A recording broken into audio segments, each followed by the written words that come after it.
Guardian, we've picked up a high-gain transmission. Origin point is somewhere along the coast, near the Cosmic Road. Я в опасности. Системы повреждены. That's Rasputin, the AI Warmind. If I'm understanding him correctly, it's a distress call. There are so few ballet fans left, Guardian. It'd be a shame to lose him.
Tonight, the tributes pouring in from around the world for Britain's Prince Philip, the husband of Queen Elizabeth, dying at 99, less than a month after a lengthy hospital stay. His death coming at a tumultuous time for the royal family after the departure of Harry and Meghan.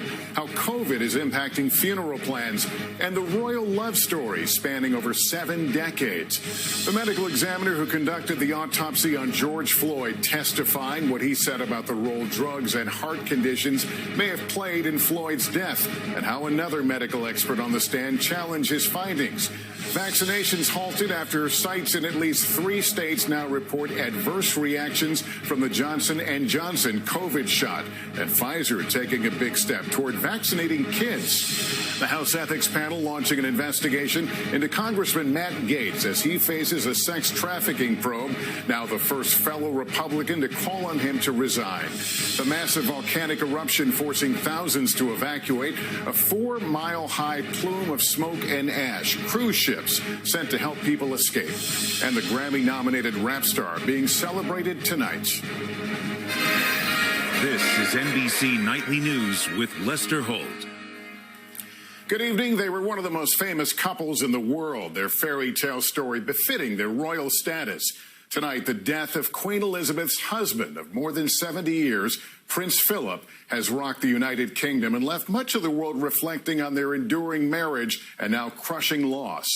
On this side of the Atlantic, we woke up to the news of Philip, the Duke of Edinburgh's passing at the age of 99. A war veteran who married a princess, before long living in her shadow when she became queen. Prince Philip's death leaving a deep hole in the collective hearts of the royal family as the pandemic dictates a scaled-down farewell. Keir Simmons starts us off tonight with the latest from London. Tonight, the Queen in mourning, announcing with deep sorrow the death of her beloved husband. Britain's Prime Minister paying tribute to Prince Philip's long service. Not just as her consort, by her side every day of her reign, but as her husband, her strength and stay of more than 70 years. There are flags at half-staff and some flowers, police keeping crowds back. He wanted no fuss, and Britain is in lockdown, so no state funeral for a prince whose place in history is assured. They deserve to, remember him how they wish to remember him in their own way. I think I'd want what he wanted. So whatever he wanted, that's what we should have. He was born a Greek royal, but exiled with his family, he became, in his own words, a refugee. He saw action on battleships in World War II, a brave and brilliant naval officer, an outsider whose wedding to Princess Elizabeth and then her coronation as Queen Elizabeth thrust him into an unwelcoming British establishment. A proud man whose primary role became supporting his wife, telling NBC back in 1969 there were tensions. I think there are a lot of problems and difficulties. Inevitably, it's an awkward situation to be in. There were strains in public too. He had a famously blunt style and at times caused insult, recorded making racist comments. There's an awful lot of things that if I was to read them now, I'd say, well, good God, I wish to God I hadn't said that. A man of contradictions, pictured killing a tiger, but an early environmentalist who helped establish the World Wildlife Fund. Through the years, he met presidents from Truman to Obama. And he guided his family through weddings and divorces, the death of Diana, and most recently the split with Harry and Meghan. Tonight, among messages from world leaders, President Biden saying, Jill and I are keeping the Queen and Prince Philip's children, grandchildren and great-grandchildren in our hearts. The Duke and Duchess of Sussex website tonight saying, you will be greatly missed. A royal family losing its patriarch, a country watching the end of an era, and a queen who has lost her consort and must now lead alone. And, Keir, I understand we've learned more about what the Queen has been doing today. That's right, Lester. Prince Charles visited his mother here at Windsor Castle this afternoon. The Queen tonight will spend her first night as Queen without Prince Philip. One big question, of course, will Harry and Meghan attend the funeral? Lester? All right, Keir Simmons in London, thank you. And join me now is Camilla Tominey, who has covered the royals for years. Camilla, with Prince Philip's death, what will be the impact on the Queen going forward? Well, I think the emotional impact on the Queen will be profound, Lester. This is a man who has been at her side for the entire course of her nearly 70-year reign, and to lose his wise counsel and not least his role as patriarch of the royal family will come as an enormous blow. You mentioned his wise counsel. How much influence did he have on the Queen on her day-to-day decision-making? Well, he was the only person really that could give her honest advice that she could rely on, for him to be honest with her and speak without fear or favour. I think that's invaluable according to her reign, and going forward she'll be increasingly reliant on the advice of her son Prince Charles and also her grandson the Duke of Cambridge. All right, Camilla Tomedy, thanks so much. In Minneapolis, crucial testimony from the medical examiner who performed the initial autopsy on George Floyd. Gabe Gutierrez is there. This week, medical expert after expert drew this conclusion. George Floyd did not die because of drugs. I believe the primary mechanism of death is asphyxia or low oxygen. There's no evidence to suggest he would have died that night, except for the interactions with law enforcement.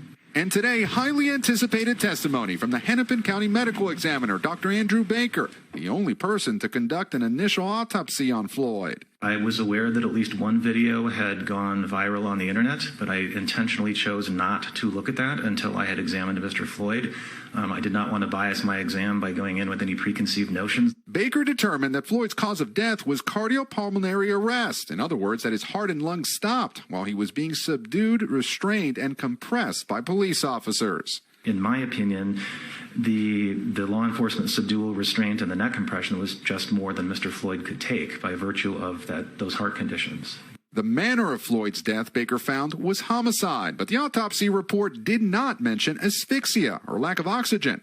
It did mention fentanyl and meth in Floyd's system. Derek Chauvin's attorney has seized on that, arguing that those drugs and underlying medical conditions killed Floyd, not Chauvin's knee on his neck. Have you certified deaths as an overdose where the level of fentanyl was similar to the level of fentanyl in Mr. Floyd? Yes. But as Baker told the prosecution, Mr. Floyd's use of fentanyl did not cause the subdual or neck restraint. His heart disease did not cause the subdual or the neck restraint. For Floyd's family, this week's testimony has been gut-wrenching. Floyd's niece left the courtroom after seeing the video of her uncle's death again. It's very hard and emotional in there. They just watched him die until he was lifeless. They sat on him like he was an animal or something. Gabe, prosecutors have now called a remarkable 35 witnesses. What's next? Well, the prosecution is expected to rest its case early next week. Then the defense takes center stage. Lester, the biggest question, will Chauvin himself testify? All right, Gabe, thank you. In just 60 seconds, new challenges facing the Johnson & Johnson vaccine. More reactions to Johnson & Johnson's COVID vaccine are being reported tonight. A site in Georgia, the latest to suspend those shots. This comes as more than 114 million have received at least one dose. Here's Miguel Almaguer. Announced today outside Atlanta, the Georgia Department of Public Health pausing Johnson & Johnson vaccinations after 8 people experienced minor adverse reactions. This week, sites in North Carolina and Colorado, also offering Johnson & Johnson, stopped administering the vaccine following similar incidents. Though reactions are rare, officials say the side effects experienced are common. With approximately 5 million doses already in Americans' arms, we know that even a dozen or so events in several states is a very small number. Next week, a shortage of Johnson & Johnson doses will impact distribution centers. After a manufacturing mix-up, shipments of J&J expected to plummet by 80%, and it comes at a troubling time. Michigan is unquestionably a national hotspot right now. In Michigan, where cases are spiking, hospitals are canceling surgeries to take in an influx of COVID patients. The governor won't order new restrictions, but is asking the public to take extra precautions. Nationwide, infections and hospitalizations are creeping up. Those on the front lines in big cities and rural communities feeling the impact. For us nurses, it really hasn't gone anywhere. We are seeing some younger people this go round. With the young attributing for a rise in cases, Pfizer officially applied for emergency use authorization for a vaccine in children 12 to 15 years old, a major step towards protecting kids. Lester? Yeah, some promising news. All right, Miguel, thank you. A question generating heated debate. Should the Supreme Court be expanded? Today, President Biden giving fresh oxygen to the idea. Kristen Welker is at the White House. And Kristen, this idea of court packing is very controversial. That's right, Lester. President Biden is taking one step forward on that explosive issue. Today, ordering a 180-day study on potentially adding seats to the high court, which has had 9 members for over a century. It comes amid pressure from progressive activists who are pushing for more seats to make the court more liberal. President Trump appointed 3 justices, resulting in a more conservative court. During the primary, candidate Biden said he was not a fan of court packing, but later refused to say what he would do. Republicans have pounced today, saying this is a case of Democrats trying to change institutions when they don't get their way. Lester. All right, Kristen Welker, thank you. New troubles tonight for Matt Gaetz, the House launching an ethics probe into the Florida congressman who's under investigation for possibly sex trafficking a 17-year-old girl. And now Congressman Adam Kinzinger is the first fellow Republican to call on Gaetz to resign. Gaetz denies any wrongdoing. He has not been charged. At the southern border, troubling allegations of abuse at a federal facility housing unaccompanied children. Let's get more on that now from Morgan Chesky. Tonight, new images of the record migrant surge, raft after packed raft arriving in Texas, as officials here investigate 3 disturbing allegations of neglect, including one involving sexual abuse. Inside this San Antonio HHS facility housing 1,600 migrant teenage boys. This is a health and safety disaster that was made by the Biden administration. HHS not commenting on the allegations, telling NBC News it has a zero-tolerance policy for all forms of sexual abuse. Okay, está bien. We met Luis outside that facility, waiting to pick up his little brother, who fled El Salvador alone. The gang told your little brother that he could either join them, and if he didn't, they'd kill you. They'd kill him. Yeah. His brother, part of the record surge of migrants after President Biden changed border policy, allowing unaccompanied children to stay in the U.S. Many families now allowed to stay too. The Border Patrol encountering more than 172,000 migrants crossing the border in March, a 20-year high. More than 20,000 children now in U.S. custody. For those with parents in the U.S., there's the possibility of a reunion. In Ohio, Orbelina Arellano is overjoyed to be back with her kids, who made the journey from Honduras. Back in San Antonio, Luis and his brother have reunited too. Did you feel safe inside? He told us he witnessed no abuse. Clutching a rosary, he says a prayer for the mother he left behind. And tonight, we have asked HHS repeatedly to see the conditions inside that San Antonio facility for ourselves, but those requests have all been denied. Lester. Okay, Morgan Chesky, thank you. 3 months after the riot at the U.S. Capitol, we are gaining some new insights into the attack. With more, here's Richard Engel. In a joint collaboration, NBC News and the online investigative group Bellingcat have reviewed and, in cases, uncovered thousands of hours of CCTV footage, intercepted audio, and cell phone video, much of it taken by the rioters themselves. We have identified more than a dozen critical moments and individuals that together show the attack was both planned and improvised, while police were completely overwhelmed. They were calling out the whole time, traitors, join us. We are the good guys. We like They sure showed a good way of showing that. How did that sound to you when they were like, we're the Blue Lives Matter guys? It enrages you. It enrages you. They had the nerve to be beating officers with the Blue Lives Matter flag. There are people that say that that didn't happen. It's on tape. They got some nerve saying that they're doing this for us. What? In what world does that make sense?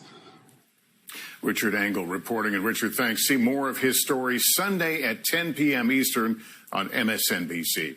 And next week, an examination of extremism in America on all the platforms of NBC News. Let's turn now to our reporting on the American worker and why a California company decided to pay all of its workers more. Here's Jolene Kent. In Sonoma County, Grayton Resort and Casino is betting on its workers. Our ancestors had a strong ethic of taking care of one another. After shutting down for 3 months last year, the casino, owned by the Federated Indians of Grayton Rancheria, bucked national trends this spring, permanently raising starting wages for all workers to $17.50 an hour for tip jobs and $18.50 an hour for non-tipped jobs. Employees earning a salary got a 10% bump. I was able to get my daughter braces. It's improved our life. Shanti Daru is working towards a college degree. The raise is definitely going to make me able to pay that off a lot quicker. How could you afford to raise everyone's wages in such a difficult time? It was very difficult. We were closed for 92 days, and we kept their benefits all the way through. I've always believed in putting money aside for a rainy day. But for millions working on the front lines like grocery store cashiers, this hasn't been the case. Many who received hero pay during the pandemic have had the extra compensation revoked, and efforts to raise the federal minimum wage recently failed in Congress.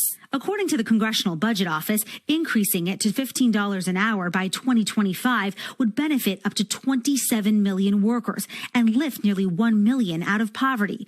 But on the flip side, an estimated 1.4 million workers would lose their jobs.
right, Guardian. You're coming up on the Cabal base.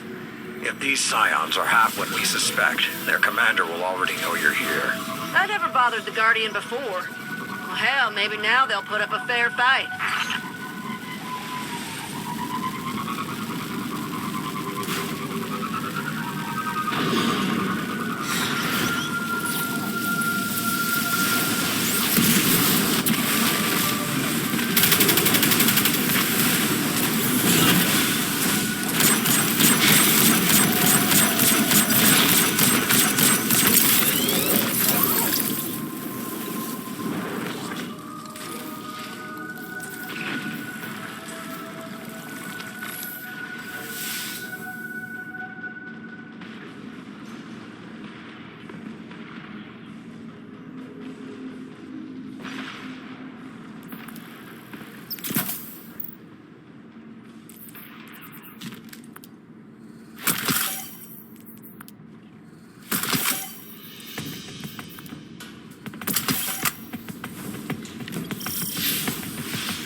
Imagined these Scions as reluctant hostages